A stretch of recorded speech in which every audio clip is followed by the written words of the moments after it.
খবর 24 সাথে আপনাকে স্বাগত। নতুন নতুন খবর জানার জন্য আমাদের চ্যানেলে চোখ রাখুন।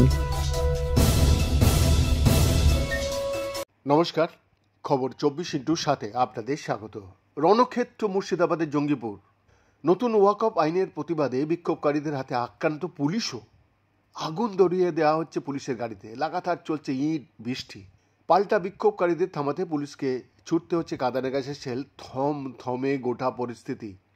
আরও পুলিশ ফোর্স নিয়ে আসা হচ্ছে বলে জানা গিয়েছে। বস্তুত গোটা দেশ জুড়ে নয়া ওয়াকফ আইনের প্রতিবাদ চলছে।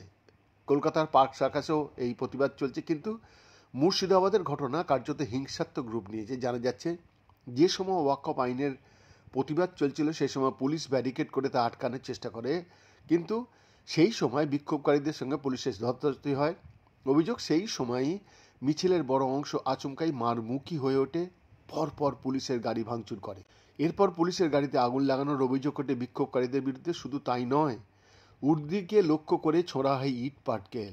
বলা চলে কার্যত রাস্তায় তাণ্ডব চালায় বিক্ষোভকারীদের একাংশ।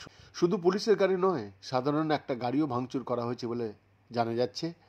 বেশ কয়েকজন পুলিশকর্মী এ ঘটনায় আহত হয়েছেন। তবে কতজনের আঘাত লেগেছে এবং আঘাতের ইন্টেন্সিটি বা কতটা, সেই সংখ্যাটা এখনও জানানো হয়নি। জানা যাচ্ছে পরিস্থিতি শান্ত করতে মুর্শিদাবাদ থেকে আনা হচ্ছে পুলিশ ফোর্স।